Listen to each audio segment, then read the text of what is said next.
Hello everybody, welcome to episode 28 of ZK Live. I'm Zach Kenney. Tonight is Sunday night, it's Q&A night. I apologize for not having a show this week. The power went out due to the storm, so we had to reschedule. But next week we'll have another show.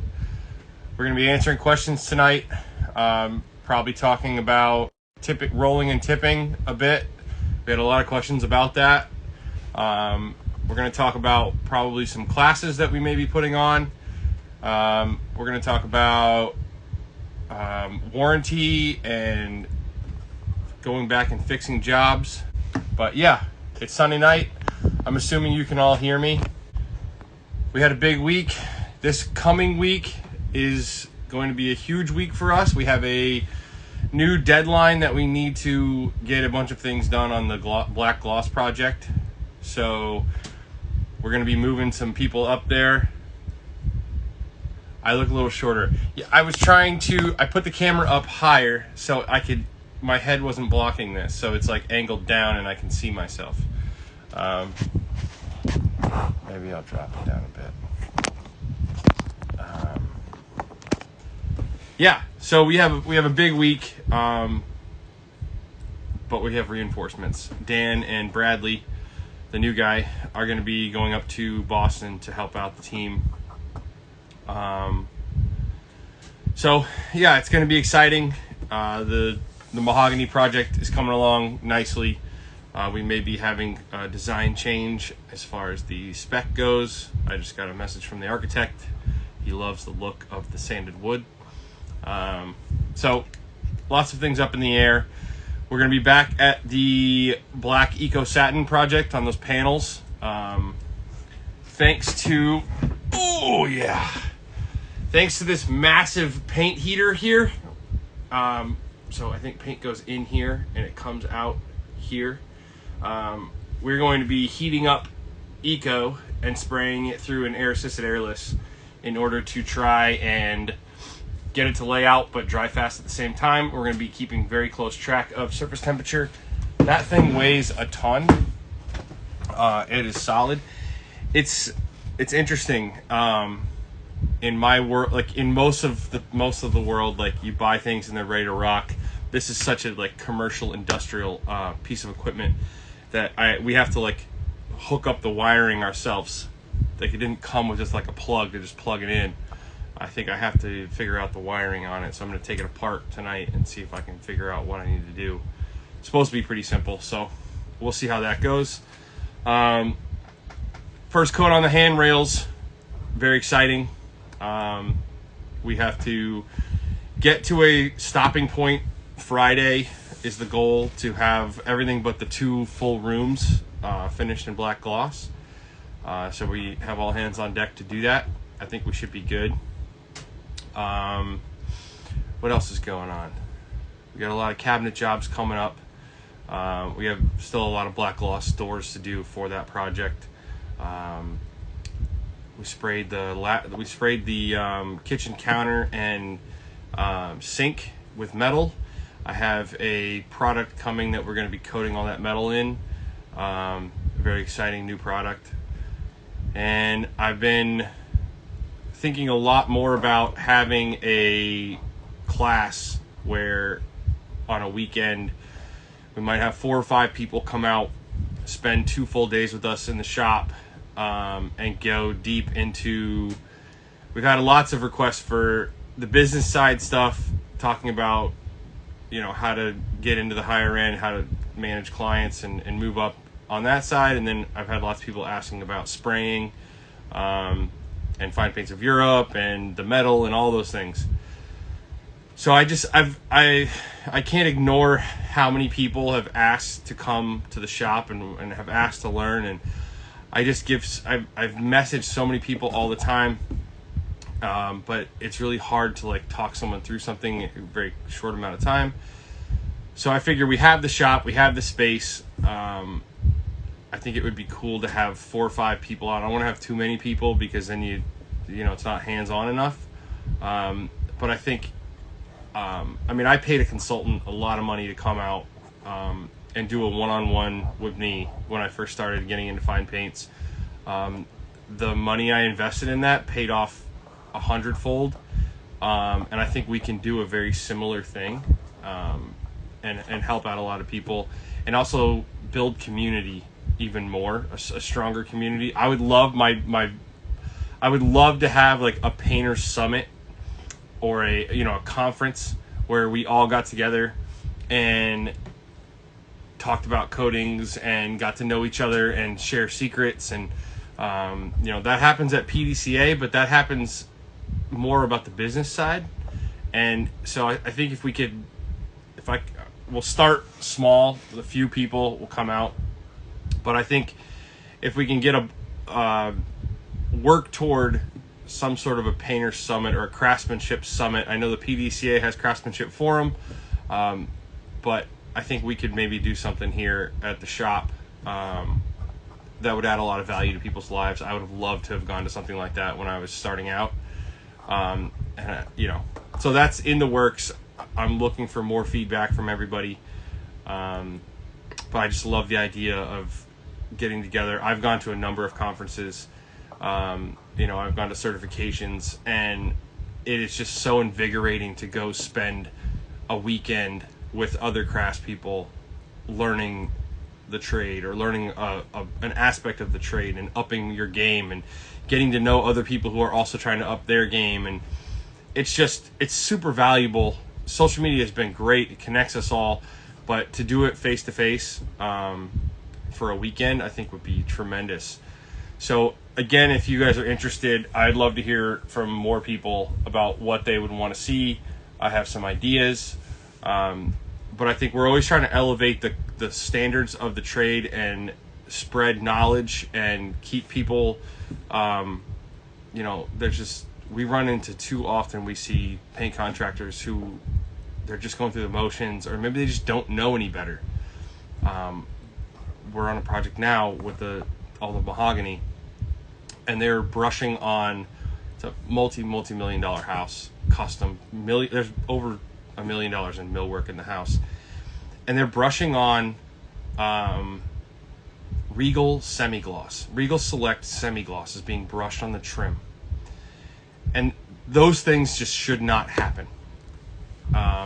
You just shouldn't put Regal Select on trim in a nice home. I would love to have that discussion. If someone thinks you should, I'd love to hear why. But it's not a true enamel, and it's going to stay sticky and soft on that trim forever. We've all seen projects, we've all been in houses where the trim or the doors or the cabinets are sticky and soft. They're not enamel paints. Semi-gloss does not equal trim paint. I just looked at an architect's spec on a multi-million dollar custom home, and the spec said Regal Select semi-gloss on all trim. Those things need to change. Like that's not okay. That is a lack of knowledge in our industry.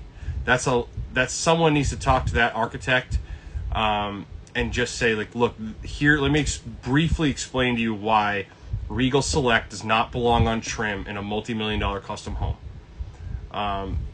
We want to see a true enamel. I know a long time ago, or even 20 years ago, 15 years ago, semi-gloss equaled trim paint. Most paints were enamels. All the oils were enamels. So you got the semi-gloss and you put it on your trim. Well, with all these water-based wall paints now that come in semi-gloss, I don't believe you should put emerald on trim. Emerald is not an enamel. Emerald urethane is an enamel. Emerald is a wall paint and belongs on walls. It's not super difficult to do this. Pro Classic is an enamel. It dries hard. It's going to be great for trim. If you go to the paint store, unfortunately, the paint store will tell you, yeah, you can put emerald on your trim. Can you put emerald on trim? Sure, you can put emerald on trim. Is it best practice? I would vehemently argue that it is not. Trim should have enamel. I would prefer to see enamel on walls and trim, if it was up to me. But surely on trim, you want to see an enamel. specifically doors, things you're going to touch and move all the time. When the paint doesn't dry, especially when the door touches the frame and you have a non-enamel paint, it's soft and it's sticky forever. Nobody likes that. That's just, when there's other products out there that are enamels, it just doesn't make any sense. So things like that, I'm always trying to up the level of knowledge in the industry. I think it's valuable. I don't know. It's sad to see non-enamels being put on trim.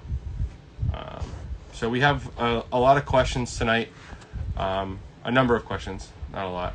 I had a lot of questions on the Holland Lac Brilliant being rolled and tipped. Excuse me.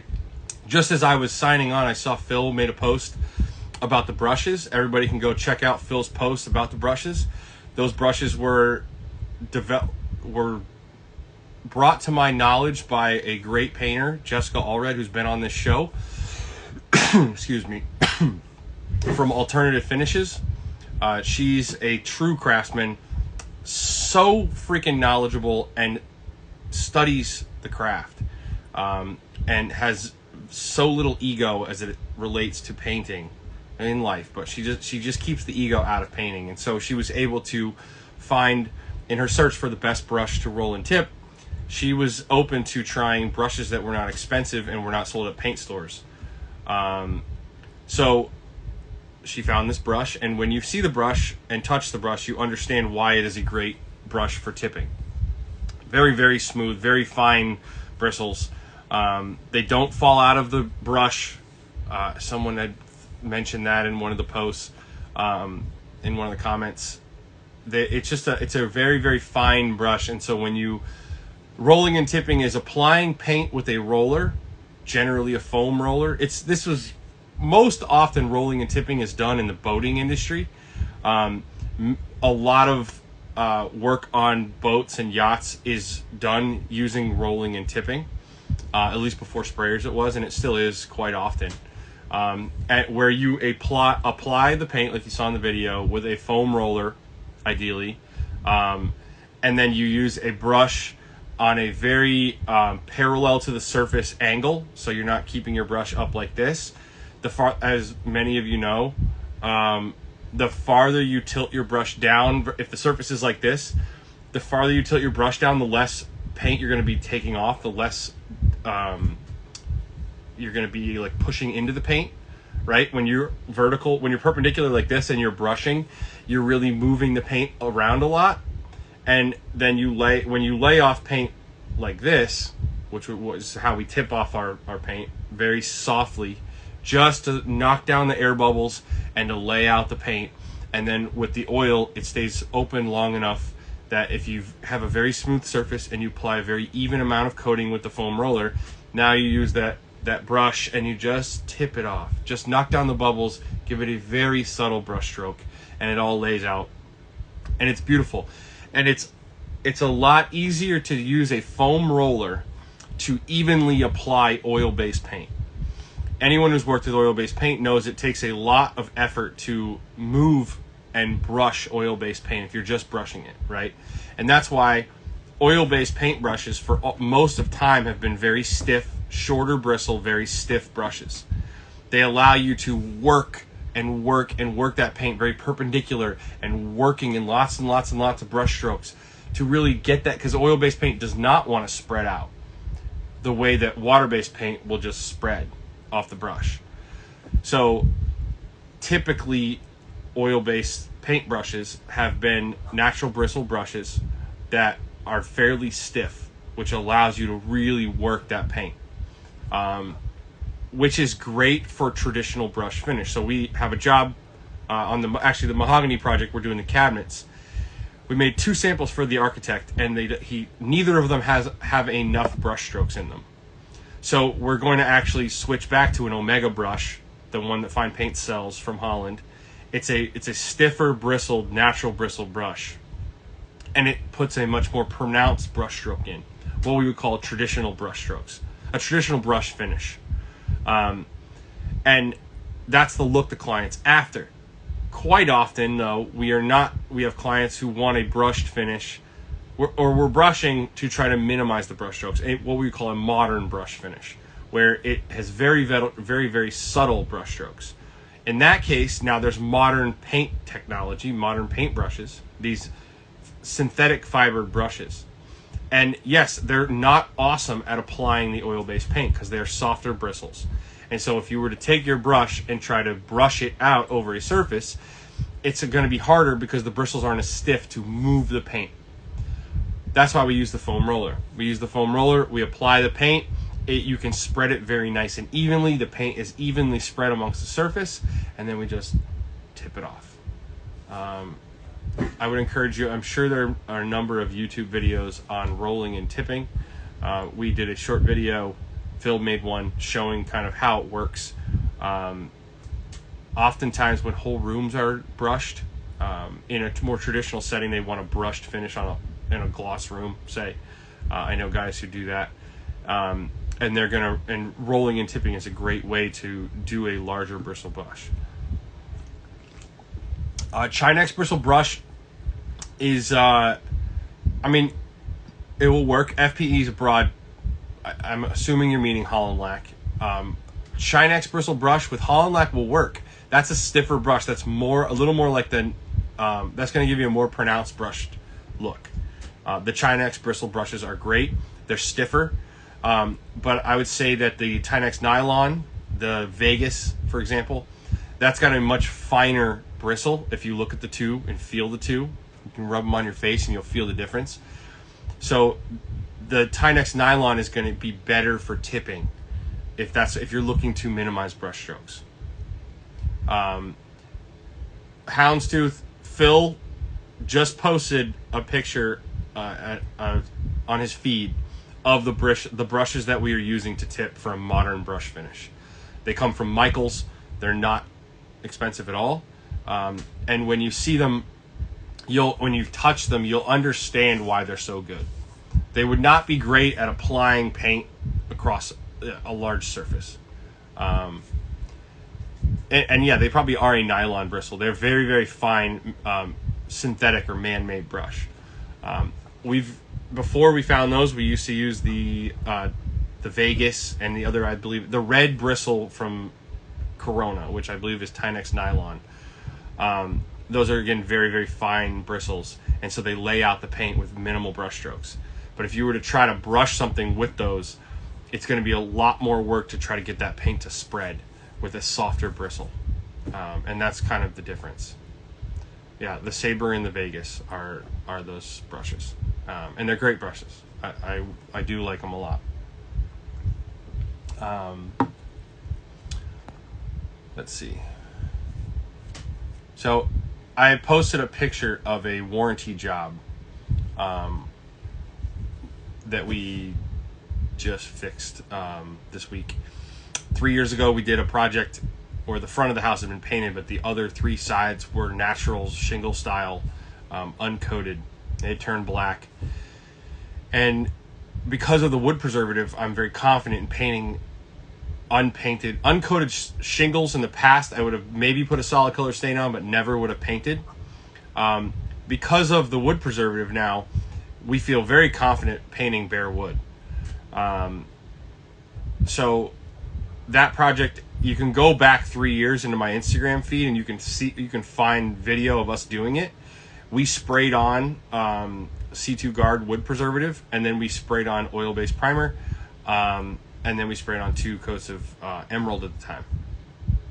The house looks mint everywhere, except for, I believe they had a backed up gutter in this one section. Either that or the gutter could be too narrow. It could be it's a 4-inch gutter, and it should be a 6-inch in that one spot because it's a lot of water comes down this hip. So there was clearly extreme water damage. Water was just like pouring in this one section. There was a downspout there, and right around the downspout and behind it, the paint was peeling off in sheets. So anytime a client calls or sends me pictures saying like the paint's peeling, like, that's obviously our worst nightmare. Especially on a project where we did a thorough wood preservative primer paint. paint peeling was the last thing I would ever expect. So initially I'm just like, oh wow, let me go see it, but I'm pretty sure there's something else going on, but let me go see. So the thing, when we peel the paint back, in that picture that I posted, you can see the backside of the peeled paint is full of wood fibers. So the paint was very well adhered to the wood. The wood was not well adhered to the rest of the wood. So that's due to moisture, right? Like because I had treated that bare shingle, and so there was the top layer of that shingle was had wood preservative, so it was waterproof. But there was moisture getting in from behind, and it was pushing out, and must have made those wood fibers eventually come off. It pushed the wood fibers off. So we took the gutter off, the downspout off. We scraped the paint. We sanded it. We applied oil primer, and we touched up the paint. Free of charge. We didn't charge the client. I don't have a formal warranty. I need to make one because we're just going to warranty everything all the time. Even in this case when we didn't do it wrong. If it was a bigger fix, I would have had to charge the client. Like, I can't repaint an entire house if it's not my fault. But this was an acute issue. I made them aware that here's what I need you to talk to your gutter guy and get your gutters fixed so this doesn't happen again. I'm not going to come back and paint it another time if this fails, if you don't deal with your gutter. But it was just like, it's a small price to pay for. I just see it as customer service and marketing budget, and it's like, yeah, we're going to show up and we're going to fix something like that. The client was great at the time. They still are. They've always been great. They didn't bust my, they weren't grinding me on price when we originally did the project. So I was happy to go back for them and make that right. Now, had they been grinding me on price, not wanting to pay the final payment, if they'd been jerks and not good clients, there's probably, if they wrote me a review on Google 3 years ago, I'm sure, it was a two-way street. Like, they were great clients, we were a great painter to them, and so when something goes wrong, like, we're showing up. Now, if they had not been a good client and they had been jerks to us or try to not pay the final payment or any of those things, well, then I've had that happen before, and then I've had the client call us and want us to come back and do stuff, and it was like, are you kidding me? You didn't even pay me in full for this project, and now you want me to come back and touch something up that we didn't do wrong? That's not going to happen. But a good client, like, we're always going to take care of a good client. And, was it that big of a deal? It was a day, it was less than a day's worth of work. It was about a day's worth of work for one guy. And so, moving on. I think that will pay off in the future. The client was ecstatic. That will pay off in the future. Even if it's not this client directly, that mentality will pay off in the future. And I'm much more looking at the long game here than the short game. And did I make money on every man hour today? If we spend a few hours making someone happy, that keeps the customer and keeps our reputation good, that's cost of doing business. And I think that's having the long game perspective. So I didn't always have that. I'm certain I didn't always have that. There's definitely a time where I was very quid pro quo, tit for tat business mentality. I think that's very dangerous to have a short-term, small-minded, like, I'm at war with you and I gotta if you give me something, I'll give you something, but I'm not gonna, like, that just, like, adversarial perspective on things, I think it's a very defensive mentality and mindset. It's not a, like, what do they call it, like the blue ocean mentality or whatever to business. I think there's a lot to be said for not seeing our world as a zero-sum world and sort of giving more than you get, and you'll always have plenty. Back to what I always talk about, of adding lots of value and then capturing some of the value in return back. And the more value I give, the more I'll be able to capture in return. So it was an easy decision. Let's see, where should we start? So I went over. This is fun. I forgot about this. My friend MTL Carpentry asked, why did it fail? Moisture was there's excessive water because the downspout was most likely backed up, or it was not a sufficient sized gutter and downspout. One of the two, because it was so localized. The rest of the house is in perfect condition, and right on either side of the gutter section of that wall was perfect. So it was clear that it was that gutter that was the issue, and it was moisture. Let's see. Oh, here's a good one. R.I. Wood Guy says, how long do you wait to paint Eastern white cedar shingles after they've been installed?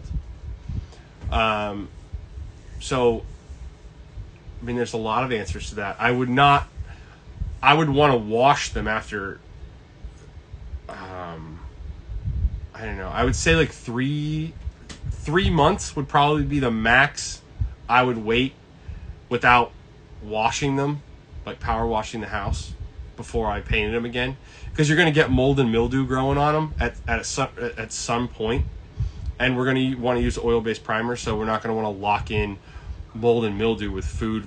Oil primer and oil paint is food for mildew, right? The linseed oil in there, the mildew likes to eat. So we want to make sure that there's not a lot of mold and mildew on the surface before we oil prime. Otherwise, you're locking in and giving food to the mildew. It will eat away, and we've all seen paint peel because the mildew was underneath the paint.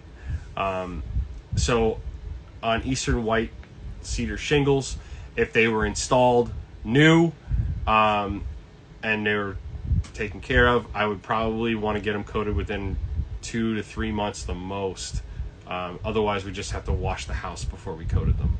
And in all of those conditions, if we're painting, I'm going to be using a wood preservative first on any bare wood, especially on shingles that are only getting coated on 1, 2, 3, 4 sides of the 6. The wood preservative is cheap insurance. So that answers that. I think that answers that question. But if you wait too long, the surface is going to get really dirty, and now your paint adhesion is going to be an issue. So really, you don't want, and then you're going to get a deteriorated layer of wood as well. But mostly, I'm concerned about the surface being contaminated when I go to prime. So thanks for that question. Here we go. We have a project coming up that involves this. J&M Painting and Drywall said, can you share some experience you've had with RRP compliance?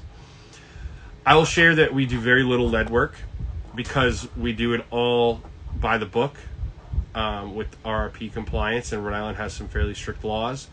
And in order to do it legally, you spend a lot of time not painting, right? You spend a lot of time setting up plastic, documenting things. So there's a lot of extra liability, right? I can get fined massive amounts of money 3 years later. I have to keep my records for 3 years after I do a project. Sign in books of who was on the job site each day.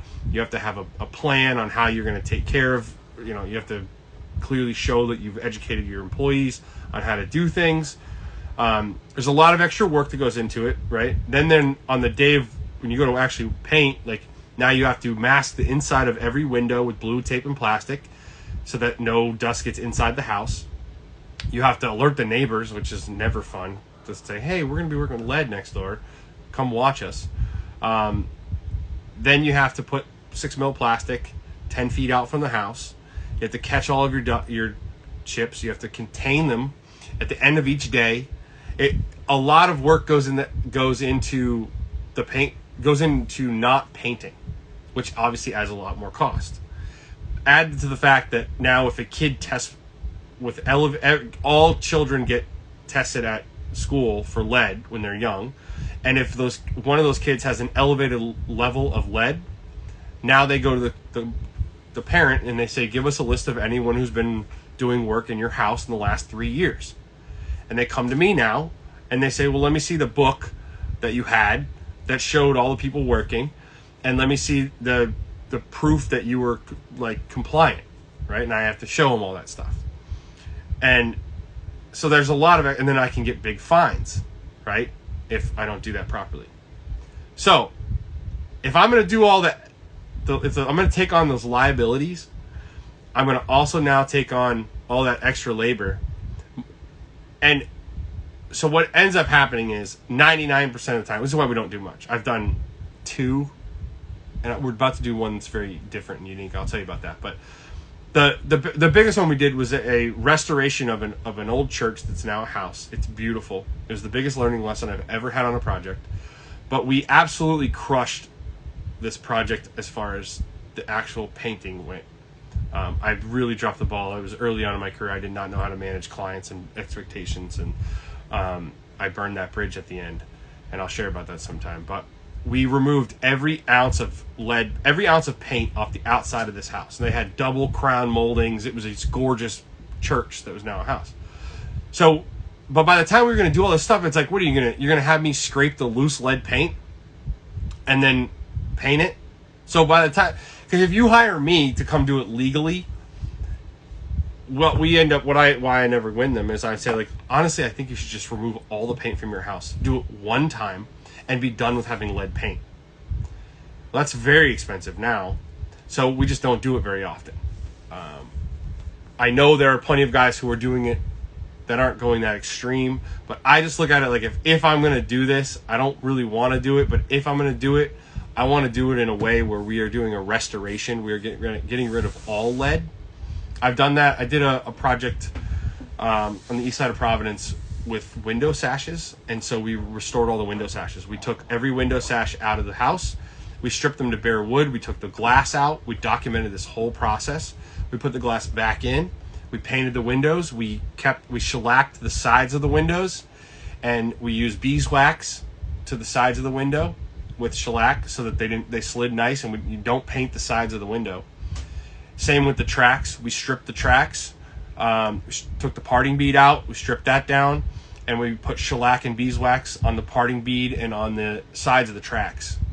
And we were able to document that whole process so that the lead inspector could come in and then sign off that they move the windows up and down, I think 5 times or something, and they take lead swabs, test swabs, and then they test them in a lab in order to get the certification that the client was after to say it was a lead-free surface.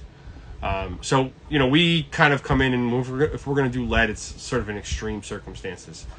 I understand that it's not for everybody, and there's other ways of doing it. I've missed a bunch of comments while I just went on that rant. Use something other than water when cleaning wood shingles to kill any mold spores.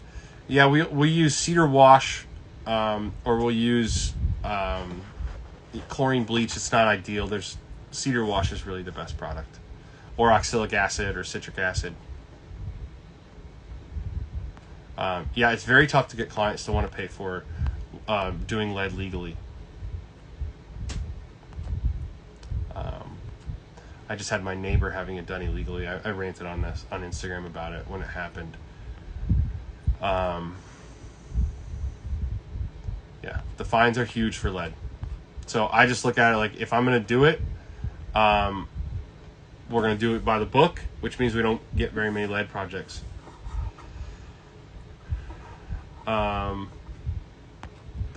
we've had a few. I just got contacted by a bank. We're going to be doing a project. Actually, it's a rare one for us, where we're not doing a very, very high-end fine finish type of thing.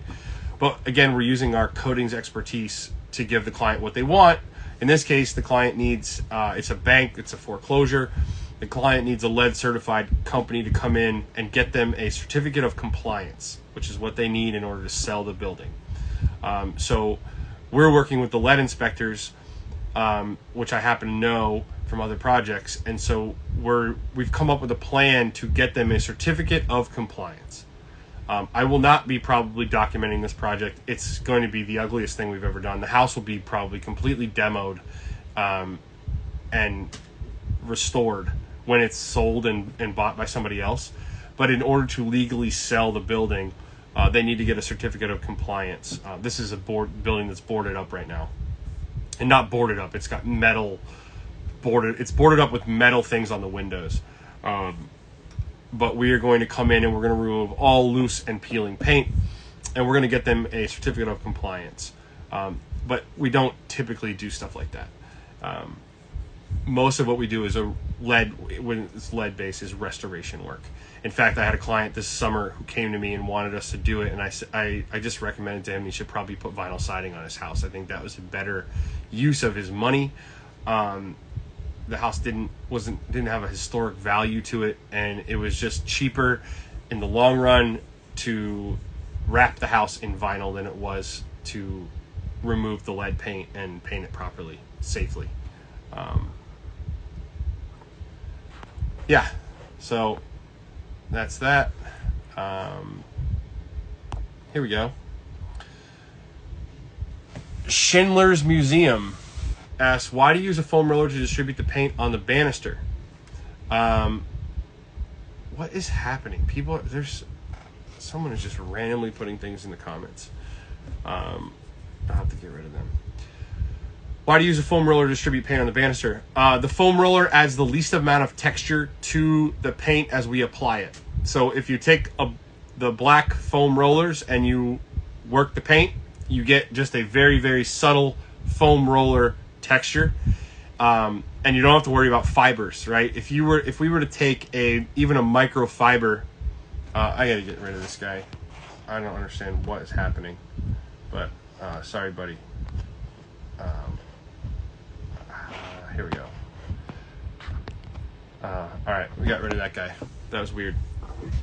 When you use the foam roller versus, say, even if you got like a super nice microfiber mini roller and oil, you're going to have little fibers that fall off of it probably, and you're going to have a lot more texture to the mini rolling.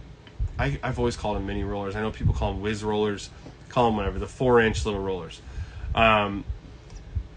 The foam roller is nice because it applies the paint because we want a thin layer of paint and we want it very, very evenly applied. And so the foam roller is perfect for that. It's not great if you're using water-based paint and you're trying to put like a nice coat of paint on fairly quickly. Some people call them hot dog rollers. For water-based paints that you're trying to like paint fast and put a lot of paint, yeah, foam roller is not awesome. But when you're trying to apply a thin amount of oil-based high gloss black paint, a black foam roller is tremendous. We got a new question in while that was happening. Here we go. Mr. Andrew Adams. Air assisted versus HVLP, pros and cons. Ooh, this is fun. This is some of the stuff that we'll get into in real depth when we do the classes. We'll call it, I don't know what we're going to call it, ZK Academy, or I don't know what we'll finish. We'll call it something cool. But air assisted airless is a tremendous finish. But an air assisted airless machine obviously requires a lot more paint, right? Because you need to fill a line full of paint. So even if, say, you use a 15-foot hose, which is pretty short, and a hopper on your air assisted airless gun, like you're still filling up that hopper and a line full of paint. So you're gonna need more paint. It's not gonna be as good for small projects. You're gonna have a little more cleanup for sure. So air assisted airless is best for larger projects generally. If you're gonna spray more, when you need to get a higher volume of paint out. It's funny HVLP is high volume, low pressure because there's not a lot of paint. It's high volume of air, but there's not a lot of volume of paint coming out. So it's not ideal. HVLP is not ideal for water-based paints for sure. And arguably air assisted airless isn't ideal either, but there's less air and more paint in that situation, so it's better for water-based. But air assisted airless is really, versus HVLP, to me, comes down to size of project. You can get the same finish with both generally, but if I'm looking to do a single door, I'm going to use I prefer not to use HVLP. I am in a state, I don't think you have to use HVLP. If you do, we don't use an HVLP air cap very often. We use what's called conventional. So like the old tool sprayers, it just means that there's more air hitting the paint. It's probably 5% less transfer efficiency, but it atomizes the paint better. So we would use a conventional spray or cup gun. I'm assuming by HVLP, you're talking about, generally HVLP is used in the world that we live in, in the painting world, not finishing world, like, oh God, is a turbine unit, right? I'm assuming that he might mean a turbine unit. The difference between a turbine unit and a gravity-fed cup gun is fairly significant. I mean, the amount of air volume, even though it says high volume, the amount of air volume that a turbine unit can produce is nothing compared to what my giant compressor is producing with my automotive conventional spray HVLP or conventional spray gun, right? The volume of air that comes from my SATA Jet 5500 there's just way more CFMs of air, cubic feet per minute of air moving through, which is atomizing the paint much better. So HVLP is slow for sure, like Steph said from Pro Image. HVLP is very slow, and so you're going to sacrifice speed. So if you have like a single cabinet door to spray, HVLP is tremendous. You know, you can set up a little cup gun, you can mix it, you can put your paint through, and you just have to clean up the little cup and a little bit of paint that goes through the nozzle. Even better if you have a PPS setup, and you have like what we're going to spray tomorrow. We're going to spray a bunch of oil with it's not HVLP, it's what we would call conventional. We're going to use a conventional air cap versus an HVLP air cap, which is just like volume of air is slightly more constricted. But in that SATA gun, we're going to use 3 air compressors are going to run to one hose to power that gun, right? It requires 13 CFM of air. That's a lot of airflow. A little tiny turbine unit, little tiny, even though we have 6-stage, we have 5-stage. The CFM of air coming from that little unit is nothing like what's coming from, 15 CFM of air running through your gun. So I definitely prefer, I'm not a turbine guy generally. I think I get that there's lots of people like them, and they're fine. They're fine. I think that they're sort of a middle ground between a lot of things, and so they're very handy to have on site, especially. We're going to bring 3 compressors to the site and deal with all that stuff. I understand why you may not want to do all that stuff. But again, like if you're spraying, like Phil said, if you're spraying clear coats, HVLP has plenty, a turbine unit has plenty of airflow to spray most clear coats because they're thinner. They don't require as much air to break them up and atomize them. They're just more forgiving. Airless is not the same as conventional. Airless is without air, right? Meaning that the paint is pushing itself through a tip with no air involved. It's the pressure of the paint that's atomizing the paint. Where in HVLP, in many instances, it's the pressure of gravity is spitting paint out. Like when we dial in our pressure pot, which is a form of, we do it in conventional, but there's an HVLP cap I could put on it. When we dial in our pressure pot, before we turn the air on, we are squeezing the trigger and we're letting that paint come, like spit out, like this little and it spits out about a foot and a half and then like dies off. It's just like this little stream of paint that comes out, right? Only when you add the air, which now hits that stream of paint and atomizes it, right? So conventional, which is going to be the I think it's safe to say a conventional spray gun is going to give you the finest atomization of any of the types of paint sprayers that we're talking about, right? It is massive amounts. Like we're talking about 13 CFM plus 12, 13, 14 CFM. That's a lot. The most amount of CFM you can get from a compressor that plugs into a 110 outlet is like 6.5 CFM max. That's the top of the line one. as far as volume of air. So you have to have multiple compressors to run to one of these to power them if you're on-site plugging in. Now I have a big compressor that has 20 CFM of air.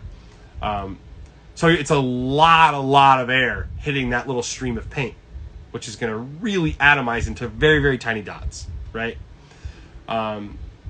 So airless, and so then it's also not nearly as much paint. It's this like thin little stream of paint that's getting hit by a bunch of air, right? So there's extreme control and small amounts of paint are coming out. Airless is all paint pushing the whole way through, and paint is pushing other paint out through a tip. That requires incredible. When we use a pressure pot, we are at 9 or 10 psi of fluid pressure.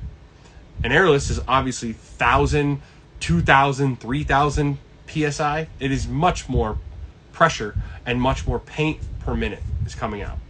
And an air-assisted airless is essentially it's very similar to that gravity fed or pressure pot like we were talking about. Again, when you spray without air turned on, you have this like squirt of paint, or it's a subtle fan pattern actually with an air-assisted airless. It's a subtle fan pattern, but it still has tails in it, and it's not up to snuff, right? And then you take that same spray pattern that doesn't look good, and then you blast air into that paint, and it atomizes the paint, and you get a nice finish.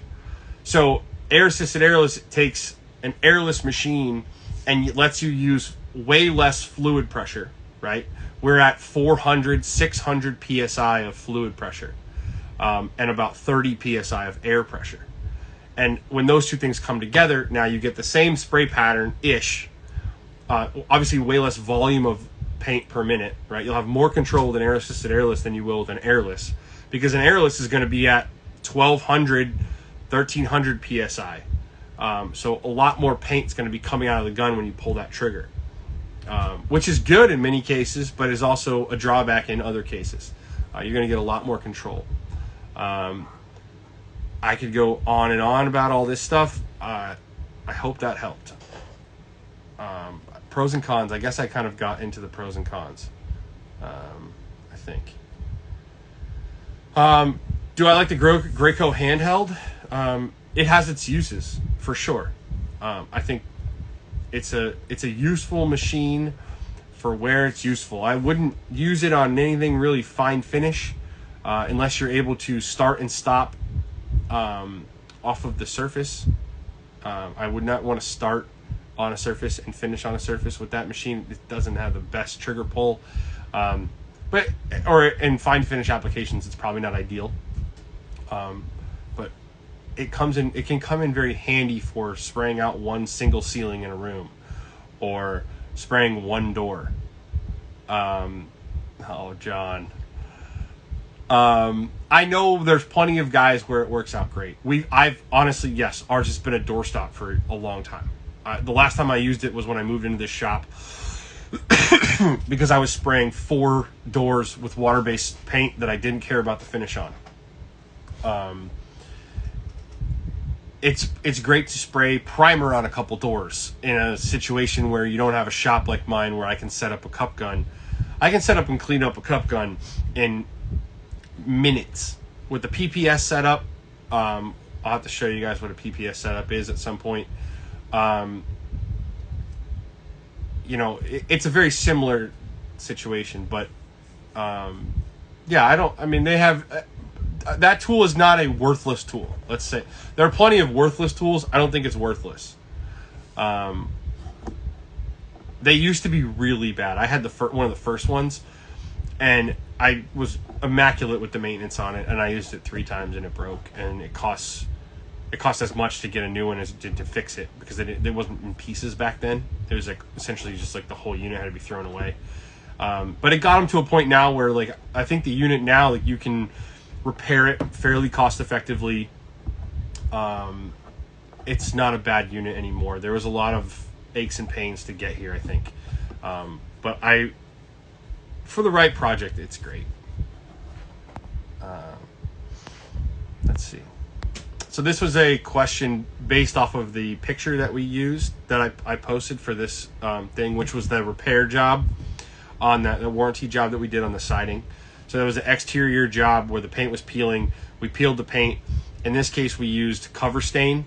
I would not generally use cover stain to do an entire exterior of a house, but for a small project like that where dry times were an issue, it's a warranty thing, there's nothing wrong with using cover stain in that situation. If we were going over the top, we could have used the long oil and waited and came back, but like it just, in this case, we used a fast dry oil-based primer and we were able to top coat it fairly quickly after. So we used cover stain. I would not use latex primer over exterior wood, bare wood. You'll just never find me doing that. I just don't think that that's best practice. And I know there's exterior water-based paint primers that people say are great, but oil's going to die. And I would 99% of the time I would say use slow oil.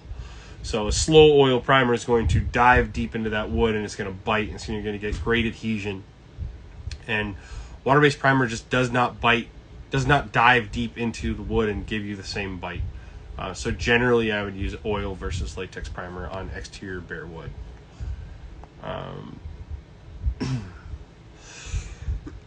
How does Fine Paints of Europe Eco brush? Fine Paints of Europe Eco is, in my opinion, probably the most difficult paint I've ever tried to apply. I think Eco, at a very high level, right? Eco is a very difficult paint to apply at a high level. It's very finicky. It has a very narrow range, narrow margin, where it's awesome. And you have to get it right in that range to get the maximum out of it. Now, you can paint stuff. You can paint plenty of stuff and it looks good. To make Eco look great is the hardest thing I've ever tried to do. One of them. With extender and rolling and tipping, Eco, we've gotten Eco to look good. Lots of people have gotten Eco to look good. Spraying Eco, airless is generally the best way to spray Eco. Especially brilliant. When you get into white satin, like, it's very forgiving.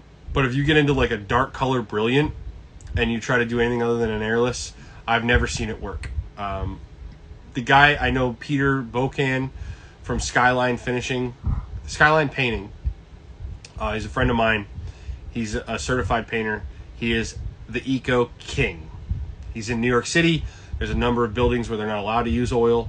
And this guy has done full rooms and full walls and ceilings in Eco that are phenomenal. And he does it with an airless. Never triggering on the wall. Always triggering off the wall, coming onto the wall, and letting go of the trigger off the wall, or just continuously spraying the whole way and then triggering off the wall. But Eco is a very tough product to spray or to just get great. To get it good is not so bad, but if you're trying to get those crazy results you can get with Holland Lac, it's tougher.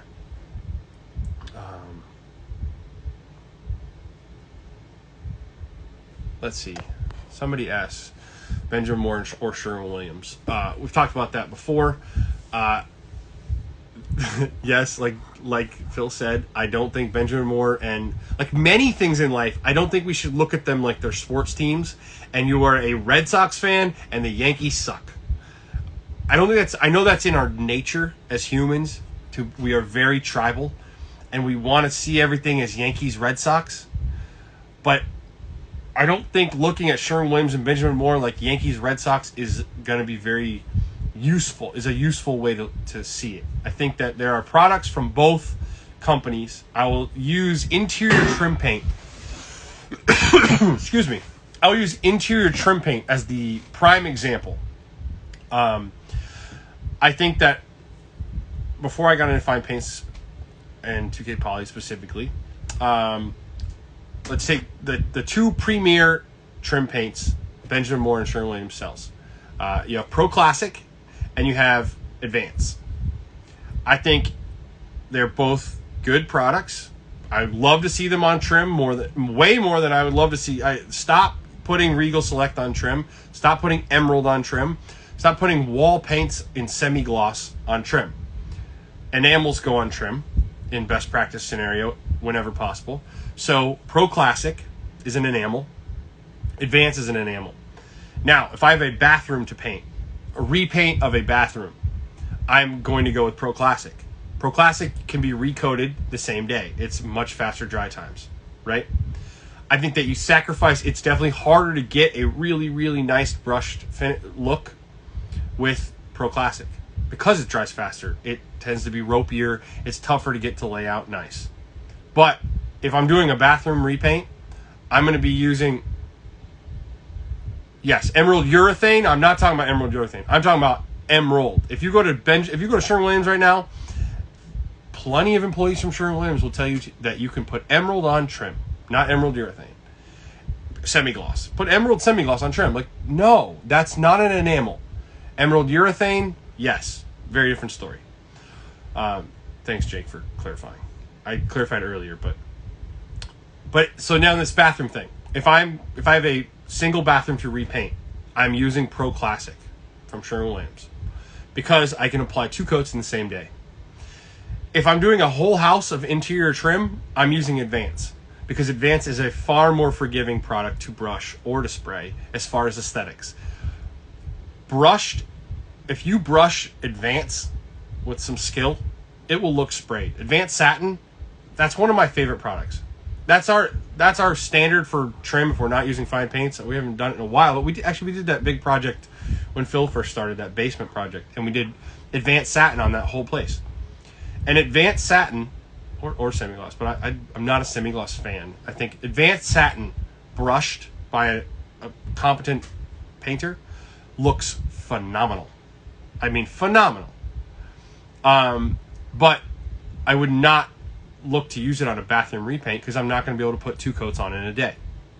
So, again, if I'm a Yankees-Red Sox view, if I have a Yankees-Red Sox view of these two things, I'm going to have less flexibility. It's going to cost me money at the end of the day, right?